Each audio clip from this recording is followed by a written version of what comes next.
Nous retrouvons notre ethnobotaniste préféré, c'est Gilles. Bonjour Gilles. Bonjour Nadia. Oh, tu lèves les yeux au ciel, quoi. Ah C'est là vrai. là. En même temps, j'en connais pas d'autres, des ethnobotanistes. C'était pas dur.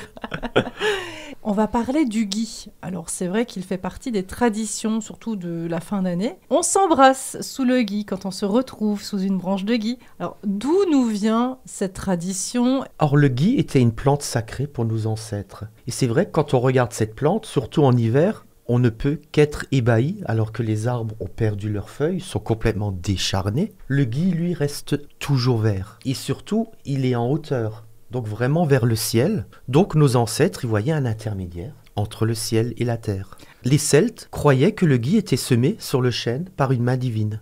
Et donc voyaient un symbole d'immortalité dans l'union entre le gui et leur arbre sacré. Pourquoi c'est devenu un symbole de la nouvelle année? Alors, il faut déjà savoir, trouver du gui sur un chêne, il faut se lever de bonne heure. C'est vrai?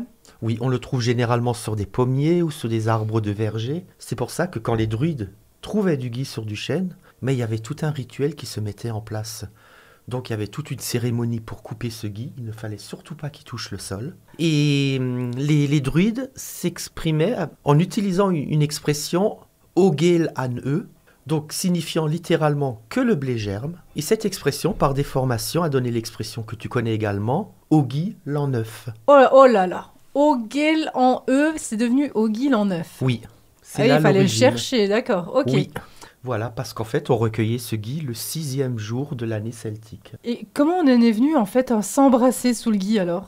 Il y avait une tradition, aussi chez les Celtes, qui disait que lorsque des ennemis se rencontraient sous une branche de gui dans la forêt, ils devaient observer une trêve jusqu'au lendemain.